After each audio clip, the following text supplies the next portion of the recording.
Alô, sejam bem-vindos a mais um vídeo aqui no canal. Peço desculpa se houver eco, estou aqui num novo cenário, vocês já devem ter percebido, está lindo ou não está? Este é o meu novo estúdio de gravação e de tatuagem, embora eu ainda não tenha voltado a trabalhar nas tatuagens, já tenho aqui o meu cantinho a ficar montado, portanto é possível que haja algum eco, por isso é que este bichano está presente mais uma vez, para estar aqui pertinho de mim, para ver se toda a questão do eco fica um pouco mais disfarçada. Não sei se vai ser o caso, peço desculpa desde já. Hoje decidi trazer um vídeo de perguntas e respostas, porque visto que a minha regularidade aqui no YouTube tem sido assim um pouco incerta, eu sinto que há muitas dúvidas e curiosidades que vocês têm que eu não tenho conseguido responder. Se bem que volta e meia no Instagram eu faço a caixinha de perguntas ou falo sobre determinados temas, mas eu sinto que tenho estado assim um pouco mais distante porque não tenho tempo e agora tenho outras prioridades, mas eu não quero de todo perder esta ligação e esta troca que nós temos. Portanto, decidi dar-vos a oportunidade para vocês fazerem as perguntas que quisessem sobre os temas que quisessem. Então, começando aqui o nosso Q&A, a primeira pergunta é: tiveste algum sintoma estranho no pós-parto? Sim, eu tenho que falar sobre isto. Eu achava que estava a ficar maluca até no outro dia ter visto um vídeo de uma youtuber que eu sigo e que falou exatamente na mesma coisa, que é pontapés fantasma na barriga. Eu já tive o Duarte há 10 meses e eu continuo a sentir pontapés na barriga. É verdade. No início, quando isto começou a acontecer, eu pensava que era tipo, é o meu cérebro que ainda não está habituado, ou provavelmente são as coisas aqui dentro a voltarem ao sítio, então dá espasmos e é por isso que as coisas, que parece que eu estou a sentir pontapés, mas daqui a bocado já passou um ano e eu continuo a sentir. E isto é um termo mesmo cientificamente que se chama Phantom Kicks e a ciência ainda não conseguiu bem explicar o porquê disto acontecer, mas é algo bastante recorrente nas mulheres e isto pode acontecer durante vários anos depois do bebê nascer. E é uma cena bué da estranha, às vezes eu estou na cama e sinto a barriga a mexer e eu fico tipo, esqueceram-se de algum bebê cá dentro que eu não sabia que existia. Digam-me se vocês já foram mães, se também sentem ou já sentiram. Como está a ser a tua experiência com o DIU? Para quem não sabe, para quem não me segue no Instagram, provavelmente não faz ideia do que é que eu estou a falar, mas eu há cerca de 2 meses, um mês e qualquer coisa, eu coloquei o DIU de cobre. Vocês já me seguem aqui há algum tempo, sabem que eu há sensivelmente 4 anos, já nem sei bem, eu deixei de tomar a pílula porque percebi ao longo do tempo que não me dava bem com as hormonas, causava muitos efeitos secundários que não eram bons para mim, então eu tomei a decisão de deixar de a tomar e foi das melhores coisas que eu fiz. Só que entretanto engravidei, não é? O Duarte não foi um bebê completamente não planeado, nós já sabíamos que queríamos ser pais, apenas aconteceu 6 meses antes do que nós estávamos a prever, portanto, tranquilo. Só que a partir do momento em que o Duarte nasceu, um dos meus maiores medos passou a ser engravidar outra vez. Eu adorei o processo de estar grávida, mas eu não me imagino a ter um filho novamente e a passar por tudo isto outra vez. Isto pós-parto, estão a perceber? Então eu decidi colocar o DIU de cobre. E para quem não sabe, para além dos preservativos, o DIU de cobre é o único dispositivo contraceptivo que não tem hormonas. E eu queria mesmo tentar fugir às hormonas a todo o custo, porque não me dei bem e sinto que não é bom para mim, não queria de todo voltar, então decidi experimentar, coloquei o DIU de cobre. Eu partilhei um bocado a experiência de como é que foi a colocação. Eu estava um pouco receosa porque eu ia à internet e via relatos de pessoas que usavam há anos e era uma maravilha, e tinha pessoas a dizer que tinha sido horrível, que se deram muito mal, que tiveram que tirar não sei quanto tempo depois e que foi horrível. Então eu, como não sabia bem o que esperar, eu estava um pouco nervosa quando fui colocar. A verdade é que de 0 a 10 eu sinto que doeu tipo um 7 ou 8. A colocação é um pouco dolorosa, sim, parece que vocês estão a ter umas cólicas de período muito fortes, acabam por sangrar e é muito comum, visto que vocês estão a colocar um objeto estranho dentro do vosso corpo, o corpo acaba por reagir, pelo menos o meu reagiu logo e o médico disse que era normal. Assim que eu me levantei da maca, aquela coisa tipo de ginecologista que vocês ficam tipo pernas abertas, frango assado, pronto, eu assim que me levantei daí tive uma quebra de tensão enorme. Aliás, eu vou colocar aqui uma fotografia para vocês verem o estado em que eu fiquei. Tive tipo 15 minutos deitada à espera de me sentir melhor e quando achei que me sentia melhor saí e assim que cheguei ao carro eu ia desmaiando e ainda consegui ligar à minha mãe para me ir buscar. Portanto, se eu posso aconselhar alguma coisa é não vão sozinhas pôr o DIU, porque provavelmente vocês vão se sentir mal depois e não vão conseguir conduzir nem sair do centro de saúde. É perigoso puserem no carro a conduzir e se sentirem mal durante o caminho, estão a perceber? O médico disse que supostamente eu iria sentir algumas dores nos dias a seguir, mas a verdade é que eu tive algumas dores durante cerca de 2-3 horas, fiquei muito moída e tive que dormir nas horas imediatamente a seguir, mas no final do dia estava nova como nova e não voltei a ter dores depois disso. Portanto, correu bastante bem, bastante melhor do que eu estava à espera, e a verdade é que eu coloquei o DIU, ainda estava numa fase em que ainda não tinha voltado o período. E isto é outra das perguntas que me fizeram, portanto aproveito para responder já, que é quanto tempo depois de ter um bebê é que voltamos a ter a menstruação. Isto varia muito de pessoas para pessoas. A mim durou precisamente 9 meses e infelizmente há uma semana que voltei a ter o período. Foi o meu primeiro ciclo desde que coloquei o DIU e eu senti uma diferença muito grande na quantidade de sangue que sai, e isso foi algo que me avisaram, que o DIU pode fazer com que as hemorragias durante a menstruação sejam muito maiores, mas eu não sei se foi por causa do DIU, não sei se foi por ser a minha primeira menstruação desde que fui mãe e engravidei.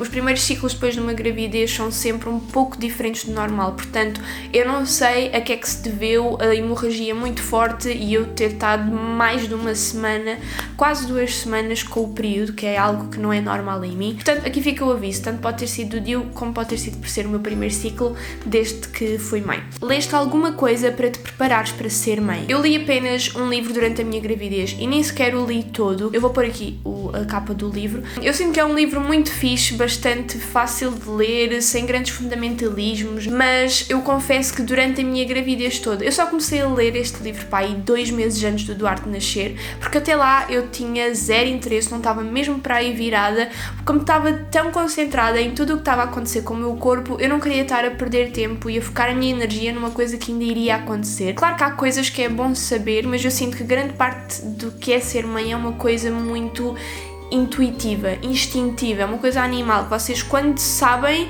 já estão a fazer, nem sabiam que sabiam, nem sabem porque é que estão a fazer, mas sentem que é o correto. E eu sinto que a maternidade é muito assim e que por vezes quanto mais coisas lemos, quanto mais artigos vemos, quanto mais opiniões pedimos, pior é, mais confusas ficamos, mais inseguras ficamos das nossas capacidades. Então eu recomendo muito a escolherem um bom livro, talvez 2 livros, e não se focarem demasiado nisso. Se conseguirem ler todo, leem, se não conseguirem, não leem. Não achem que é o ler livros que vos vai fazer conseguir ser uma boa ou uma má mãe, porque não é de todo. Claro que nas primeiras semanas, sempre que eu tinha uma dúvida, eu ia ao Google e pesquisava.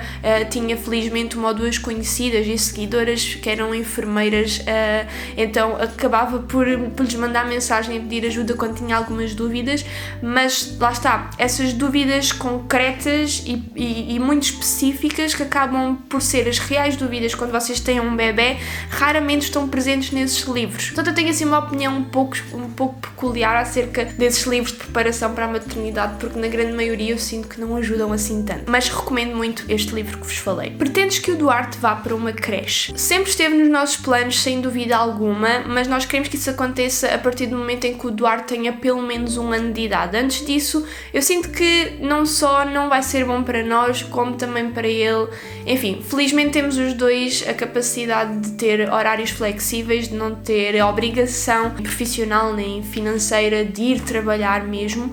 Portanto, eu acho que é muito fixe conseguirmos aproveitar o máximo tempo possível com o Duarte durante 24 horas por dia, por mais que seja muito cansativo, e essa é uma das razões pelas quais nós queremos que ele vá para a creche a partir de 1 ano de idade, que é para nós próprios conseguirmos ter tempo para nós, para os nossos trabalhos, para a nossa vida em casal, que é algo que tem ficado um pouco de parte nestes últimos meses. Mas sim, queremos muito que ele vá, nem que seja apenas alguns dias por semana, nem que seja apenas pouquinhas horas por dia, mas conseguirmos que ele tenha um sítio não só para se relacionar com outras pessoas e com outras crianças, principalmente cá em Lisboa, em que ele só nos tem em nós não temos mais família, temos alguns amigos, mas é muito raro estarmos com eles, então eu acho importante ele ter contacto com outras pessoas para além de nós os dois. Portanto, a partir para aí de janeiro ou fevereiro nós tencionamos colocá-lo numa creche, e eu acho que vai ser também muito bom para mim a nível psicológico ter umas horinhas do dia dia em que eu não tenho que me preocupar em cuidar de um bebê e posso cuidar de mim, posso ter tempo para os meus hobbies, para o meu trabalho, para ir ao cinema, que é algo que eu não faço há mais de um ano.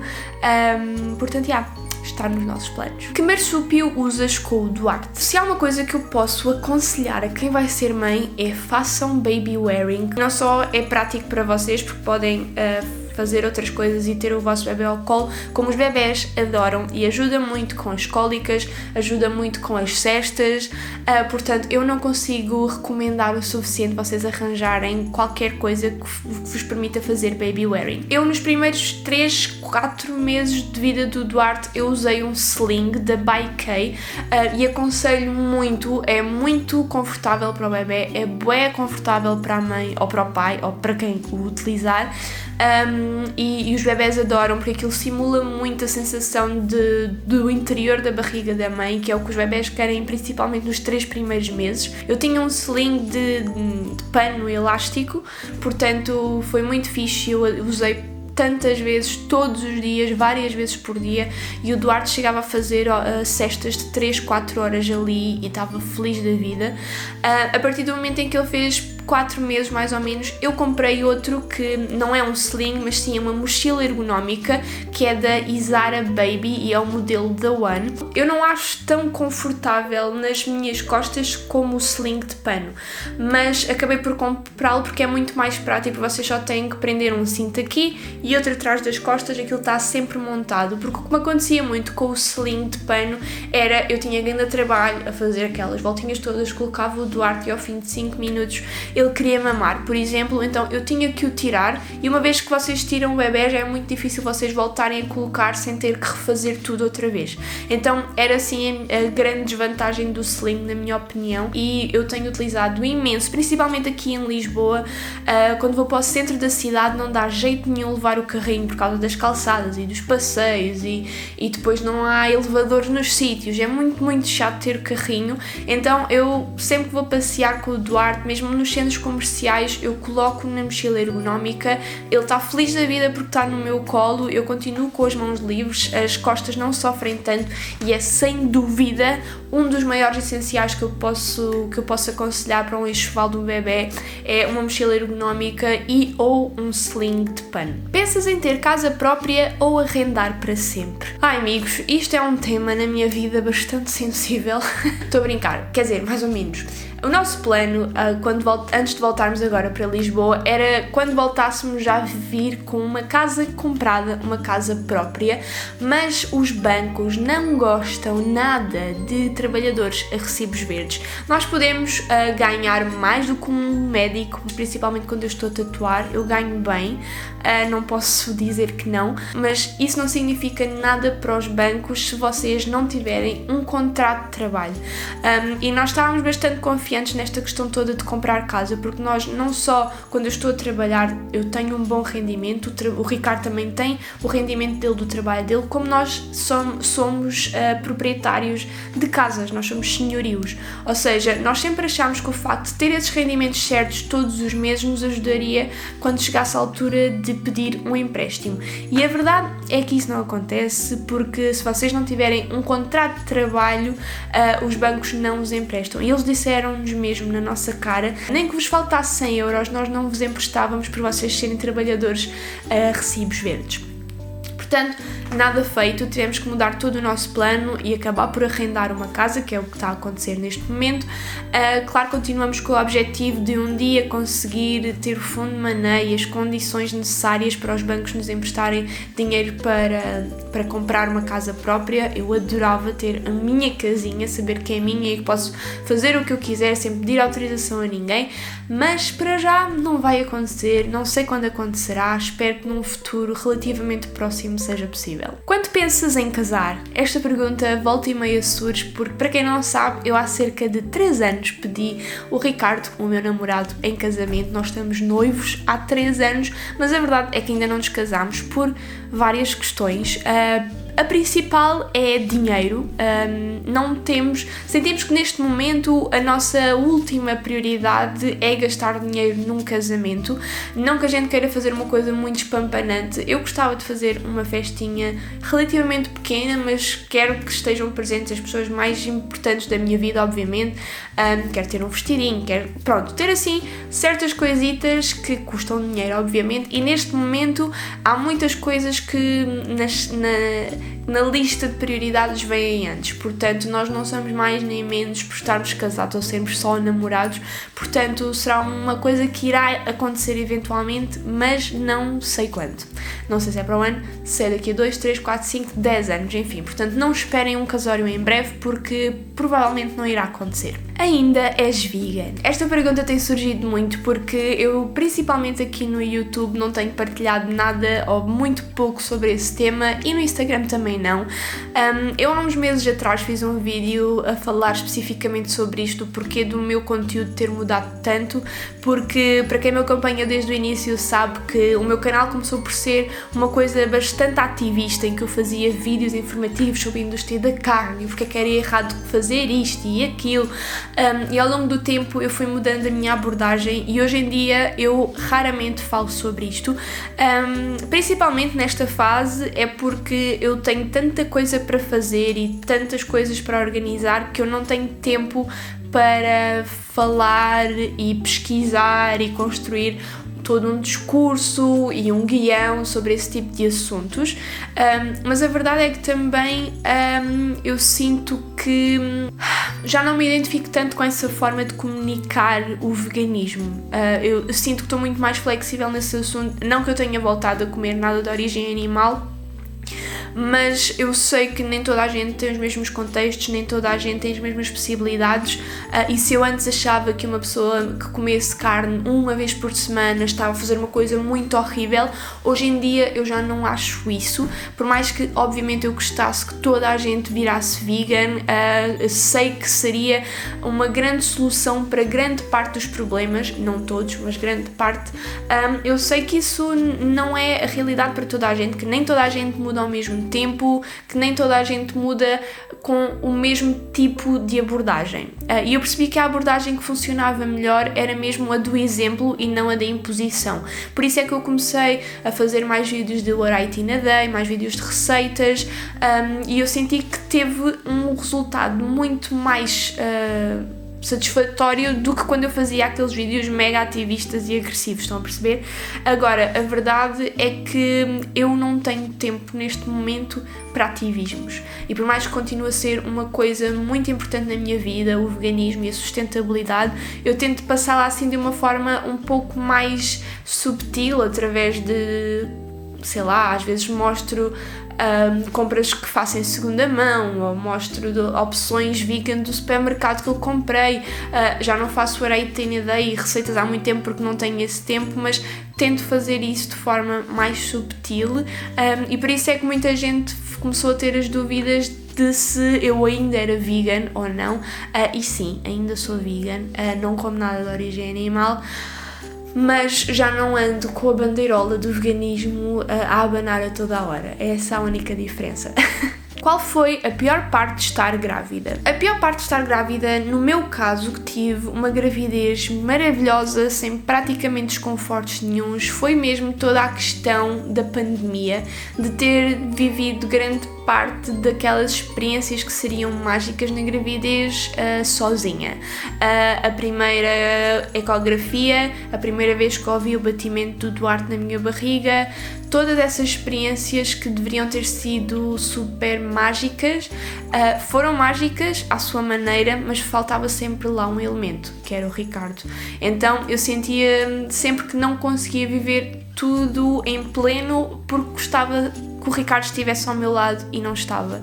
Eu todas as consultas, todas as ecografias, durante o parto e durante o internamento eu tive completamente sozinha, e por mais que me sentisse desamparada às vezes, o sentimento maior era o de tristeza, não por mim, mas pelo Ricardo não poder experienciar aquilo com o primeiro e provavelmente único filho que vai ter, estão a perceber? Foi sem dúvida o que mais me atormentou durante a gravidez e eu sinto que isso fez com que eu não a aproveitasse a 100%. E isto deixa muito triste, porque sempre foi o maior sonho da minha vida, foi ter um filho e estar grávida. Eu estava grávida, eu amei estar grávida, adorava ver o meu corpo a mudar, adorava a minha barriga, adorava sentir os pontapés, adorei tudo até o último minuto, mas senti que não a vivia em pleno porque tinha sempre este fantasma de o Ricardo ainda não experienciou nada. Eu vou estar sozinha quando for para o hospital, quero estar com os meus amigos para partilhar esta fase da minha vida com eles, mas não posso porque há o Covid e houve confinamentos e no final da gravidez eu deixei de estar com eles também, porque foi quando a pandemia começou a piorar imenso, lá para dezembro, lembram-se, naquela fase do Natal, então eu tinha muito medo de apanhar Covid quando fosse dar à luz, e o que dificultaria tudo, fazia com que pronto, isso era uma grande complicação, então acabei por me fechar em casa para não correr riscos nenhuns e não vivi esses últimos momentos de barrigona em que os meus amigos iriam gostar de mexer na minha barriga, de sentir os pontapés. Eles ainda passaram um pouco por isso, mas não foi a mesma coisa. E eu sinto que foi, sem dúvida alguma, a pior parte da minha gravidez, que não teve nada a ver com a gravidez em si. Como foi a introdução alimentar do Duarte? A introdução alimentar do Duarte tem corrido muito bem. Ele teve a amamentação exclusiva até aos 6 meses e a partir dos 6 meses começámos então a introduzir os sólidos, e eu estou a optar pelo método Baby-led weaning, que basicamente é uma forma de introduzir os alimentos em que o bebê tem muito mais autonomia, em que é basicamente tudo sólido, não há grandes papas, não somos nós a enfiar a comida pela goela do bebê, ele come se quiser, come quiser, com as mãos, suja-se todo, mas é muito giro e faz com que eles fiquem muito mais autónomos e aprendam as habilidades de comer sozinhos muito mais rapidamente, e acabem por apreciar muito mais o momento de comer, porque eles comem ao mesmo tempo que nós, não há aquela coisa de termos de fazer comida e enfiar a poeira lá dentro do bebê para nós podermos comer a seguir. É um momento passado em família e é muito, muito giro. Se bem que eu nas primeiras 2 semanas optei por começar pelas sopas, em primeira instância porque o nosso médico aconselhou-nos, embora ele fosse também adepto, entre aspas, do BLW, aconselhou-nos no início dar-lhe as sopas só porque como ele estava sempre habituado a beber o leite, ele só sabia engolir líquidos.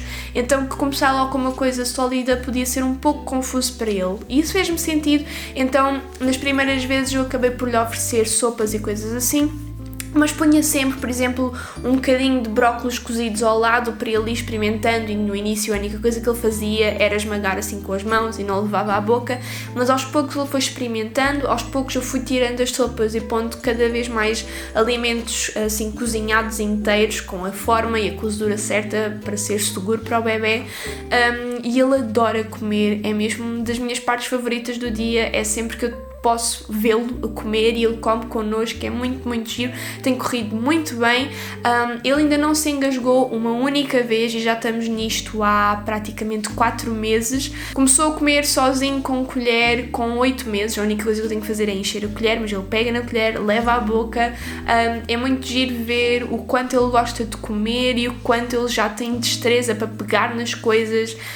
É muito, muito giro, correu muito bem. Qual a pergunta que mais te fazem e mais te irrita desde que és mãe? Ai pá, há muita coisa que as pessoas dizem e opinam que irrita muito, mas sem dúvida que nos últimos tempos a que mais me irrita, porque para quem não sabe, o Duarte não só dorme connosco, como é um bebé que só adormece no nosso colo ou se eu lhe der de mamar. Então, pronto, é um bebé que exige muito colo e não consegue dormir sozinho, então as pessoas, sempre que eu estou com ele no colo e ele está a adormecer, começam logo tipo, então, vais deixá-lo adormecer no colo? Então, não vais a dormir sozinho? Isso depois vai ser não sei o quê e ele depois vai ficar mal habituado, e estão sempre a dizer esta porcaria e irrita-me tanto, dá-me vontade de dizer tipo, my baby, my rules, ok? Eu juro que não consigo compreender esta necessidade que as pessoas têm que que um bebê com meses de vida, que ainda não sabe fazer nada sozinho, tenha de ser independente na hora de dormir. Praticamente toda a gente gosta de dormir acompanhada. Eu dormi com a minha mãe até aos 14 anos, durmo com o Ricardo. Quando não tenho ninguém ao meu lado da minha cama parece estranho. Portanto, imaginem um bebê com meses que é completamente indefeso, não consegue fazer nada sozinho, tudo é assustador, tudo é grande, tudo é desconhecido. Obviamente ele quer ter alguém por perto e eu compreendo isso e eu gosto de dormir com ele. Portanto, se às vezes me dava jeito que ele dormisse sozinho para eu poder fazer outras coisas, obviamente. E é uma coisa que agora, a partir dos 9 meses e meio, estamos a começar a tentar introduzir durante o dia, tentar colocá-lo na caminha dele, a ver se ele se vai habituando a dormir as cestas do dia sozinho, para nós podermos ter alguma liberdade cá em casa. Mas durante a noite ele vai continuar a dormir connosco até ele não querer mais, percebem? Isto é muito polémico, há pessoas que acham que eu estou a fazer uma barbaridade, há pessoas que concordam, enfim. Sinceramente eu não quero ouvir opiniões acerca disto, eu estou a fazer aquilo que eu acho e sinto que é correto, o que funciona na minha família. Se o meu bebê gosta de dormir no colo, eu tenho todo o prazer em ser esse colo e esse porto de abrigo para ele. Ele vai ter muitos anos da vida dele para dormir sozinho. Como é a relação com os teus amigos agora que és mãe? Sabem que eu sinto que o facto de ter sido mãe, obviamente é mais difícil combinar coisas com os meus amigos porque não tenho tanta disponibilidade, não posso estar com eles sem horas para sair, não pode ser tipo de agora para daqui a meia hora porque tenho um bebê e tenho toda uma logística para organizar. Mas eu sinto que em grande parte o facto de ter sido mãe me aproximou muito do meu grupo de amigos, principalmente os meus amigos mais antigos, que acabam por ser aqueles que uma pessoa tem mais como garantido. Como vocês já são tipo amigos há 20 anos, é do género, tipo, nada vai acabar com isto, portanto acabam por se desleixar um pouquinho. Isso aconteceu comigo durante alguns anos, mas desde que eu engravidei sinto que, como eles são tão importantes na minha vida e eu sou tão importante na vida deles, nós queremos estar presentes nesta nova aventura que é eu ser mãe, eles serem os únicos tios que o Duarte vai ter, portanto eu como o Ricardo somos filhos únicos, então eu quero muito que eles tenham contacto com o Duarte e o Duarte com eles, porque quero muito que eles sejam essas figuras de tios que ele não vai ter em termos de sangue, percebem? Então tenho-me esforçado muito mais para combinar encontros, para estar com eles, para eles verem o Duarte a crescer, para verem todas as coisinhas que ele vai conseguindo aprender a fazer ao longo do tempo, e também para o Duarte se habituar a vê-los como figuras regulares na vida dele, para não serem desconhecidos e ter essa vontade. É uma coisa que eu quero muito, muito que aconteça, é tornar os meus amigos parte da família do Duarte. Portanto, se em momentos é difícil conseguir estar com eles, porque agora é tudo mais complicado em termos de gestão de tempo, por outro lado sinto que me aproximou deles muito mais. A Sol e o Zombie já se dão bem outra vez. Ai, amigos, para quem não sabe, eu tenho 2 gatos, a Sol e o Zombie, e eles sempre foram gatinhos que se amavam imensamente. Eles estavam sempre juntos, sempre a dormir em conchinha, a lavarem-se um ao outro, a dar beijinhos. E em 2019 isso mudou de um momento para o outro, eu não sei bem porquê, coincidiu com a mudança, porque eu fui do Algarve para Cascais e de Cascais para o centro de Lisboa, e nessa mudança de Cascais para o centro de Lisboa foi quando isso aconteceu. Eu pensei que fosse pelo facto da casa onde nós morávamos anteriormente ser muito pequenina, talvez eles sentissem meio que claustrofóbicos, pensei que se pudessem sentir claustrofóbicos, que sentissem que não tinham espaço para estarem longe um do outro quando não lhes apetecesse estarem juntos, mas a verdade é que a partir do momento em que nós fomos para o Algarve e eles estavam no meio do campo, numa vivenda gigante com muito espaço, continua a acontecer as guerras entre eles. O Zombie não percebe o conceito de espaço pessoal e a Sol está muito pouco tolerante, ou seja, vocês juntam estas 2 coisas e dá bulha. Eles estão sempre meio que à porrada, o Zombie aproxima-se da Sol, a Sol bufa-lhe e bate-lhe e ele depois vai picar e tenta-lhe bater também, e é uma grande confusão. Eles já não têm a relação que tinham e eu não sei explicar bem porquê. Eu sinto que melhorou um bocadinho desde que voltámos agora para Lisboa, porque eles sentem que têm um pouco mais da nossa atenção outra vez, porque é verdade, nos últimos meses, com o nascimento do Duarte, os últimos meses da gravidez, o facto de estarmos naquela casa muito grande no Algarve fazia com que acabássemos por nos distanciar um pouco dos gatinhos e não lhes demos tanta atenção quanto eles estavam habituados. Desde que voltámos para Lisboa, estamos a esforçar-nos um pouco para lhes voltar a dar a atenção a que eles estavam habituados antes de existir bebê e gravidez e tudo isso. E eu sinto que eles estão um pouquinho melhores, mas continuam a guerrear várias vezes por dia. Não sei bem porquê. Eu acho que vou acabar por optar por comprar uns difusores de feromonas. Acho eu, muita gente me aconselhou a utilizar isto para ver se ajudava, que com os gatos deles ajudou, que é uma cena da Feliway, acho eu. É tipo um ambientador que vocês colocam em casa, aquilo liberta umas ceninhas que é seguro para nós, para bebés e para os gatos, obviamente, e que supostamente vai fazer com que eles se voltem a dar bem outra vez. Eu não sei se vai resultar ou não, espero que sim, mas eu já estou por tudo, porque tenho muitas saudades dos gatos amorosos que eles eram um com o outro e que eu não vejo há praticamente 3 anos. E agora vamos para a última pergunta, porque este vídeo está gigante, isto vai me dar tanto trabalho a editar. No que é que ser mãe mais te mudou? Eu acho que a pergunta é no que é que ser mãe não me mudou. Porque eu sinto que sou completamente outra pessoa. A partir do momento em que vocês têm um ser humano minúsculo à vossa responsabilidade, toda a vossa perspectiva e forma de estar muda, porque lá está, vocês sabem que têm aquele ser com 40 e poucos centímetros, 50 centímetros e 3 quilos que não consegue sobreviver sem vocês. Esse foi assim o primeiro baque a partir do momento em que eu fui mãe. Ok, ele precisa mesmo que eu esteja aqui e que tenha forças para me levantar mesmo quando me apetece dormir, que tenha forças para aguentar, dar-lhe mamar mesmo quando dói horrores, que tenha força para o levantar mesmo tendo um corte de 15 centímetros na barriga que me dói a cada movimento. Ser mãe fez-me ter força, acho que é assim a palavra de ordem, força e paciência, porque há momentos em que ele está a chorar e vocês não sabem porquê, só querem um minuto de descanso e vos dá literalmente vontade de pegar nele e atirar pela janela. E por mais que seja horrível dizer isto, é verdade, e eu sei que todas as mães e pais se vão identificar com isto. Há momentos em que vocês se sentem literalmente desesperados. E a força e paciência que vocês têm que ter para não fazer nada de mal, ou para não berrarem, ou para não abanarem, ou para não... Pronto, estão a perceber? Para serem bons pais e bons mães é preciso muita força, muita paciência, muita... Olhem, nem sei, eu acho que ser mãe fez-me perceber que sou muito mais forte do que pensava que era, que aguento muito mais do que achava que conseguia.